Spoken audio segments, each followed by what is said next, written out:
If you want to know what's going on in the Inspirada real estate market in under 5 minutes, check out my short video. Inside, I'm going to cover everything you need to know if you live in or looking to buy a house in Inspirada. I'll see you inside. Hi everybody, and happy Friday. Welcome to the very first episode of Inspirada Beats Weekly Market Update. Every Friday by 5 p.m., I'm going to release a weekly market update that covers all the information that you need to know within 5 minutes. So make sure you hit that like and smash that subscribe button so you don't miss any of the information that's coming out in this volatile market. Now that we got all the admin stuff out of the way, let's get to the meat and potatoes. As we all know, the Las Vegas Valley market has been on fire since the beginning of the year, and Inspirada is no exception. Here in Inspirada, we started off at the beginning of the year with 30 properties on the market, which was incredibly low even back then, and we've seen a downward trend ever since. As of this morning, Friday morning, we had about 13 properties on the market, which was insanely low. So what does inventory of 13 even mean? Well, we're all familiar with the basic rules of economics, supply and demand, right? So 13 means that currently we only have 13 properties in all of Inspirada for sale. Now what's a little even more crazy is the fact that only 4 properties came on the market in the last 7 days. Also in the last 7 days, 11 properties went into escrow and 7 closed. So you can see the trend is still down for supply. I'm not seeing any relief in that anytime soon. Also, there was no withdrawals and there was no expired. Another data point that we look at when we analyze a real estate market is something called days on market. And what that does is that measures the time that a property goes on the market until it gets into escrow. Now, typically this number is calculated over a 6-month period. However, we all understand that in this crazy real estate market that we have in Inspirada, we can't use data from 6 months ago. We can't even use data that's over 30 days ago. So what I did is I investigated the 11 properties that just went into escrow in the last 7 days, and I found out some very interesting things. First of all, 6 out of those 11 properties went into escrow in 9 days or less. That's crazy fast.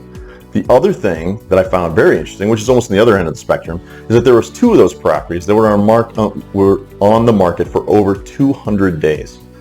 Now, typically when a property is on the market for 200 days, there's a reason why buyers haven't bought it. Let's just call those properties unique. Either the price is too high or there's a major repair that needs to be done, but there's some reason why buyers are scared to buy it.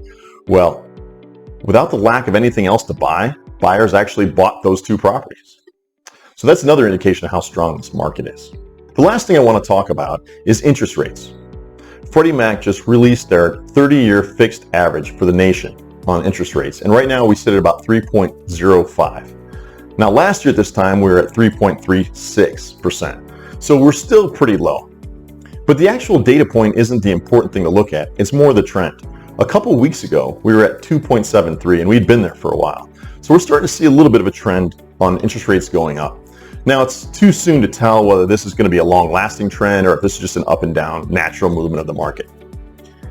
But even if it is a long-term trend and we are going to start seeing interest rates going consistently up, while it might put some brakes on this hot market right now, it's not going to make a correction or make some major impact on the market as we currently see it. The only thing that's going to have any sort of dramatic effect on this market currently is higher inventory levels or more homes to buy. And even though Inspirada has a lot of new home builders, unfortunately they can't keep up with the demand. Also, you have to understand that lumber costs have shot through the roof, so new home construction is much more expensive than it used to be. Now, I know a lot of people have their opinions on where the market is going to head, and I'm going to cover a lot of those in my end of the month video. Some of the things I'm going to talk about are the moratorium ending in June, where interest rates are going, what's going on with inventory, and then of course, where do I see this summer market going? And I got to be honest with you, it's probably going to be a lot worse than it is right now if you're a buyer. So it looks like my 5 minutes are about up. I've had a great time with you guys. I look forward to making the next video. At this point, make sure you hit the like and subscribe button so you don't miss any of my weekly updates or my end of the month video.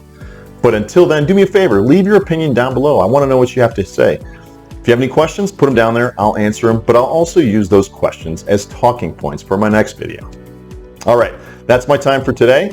Have fun, take care of yourselves, and I'll see you next week. Bye-bye.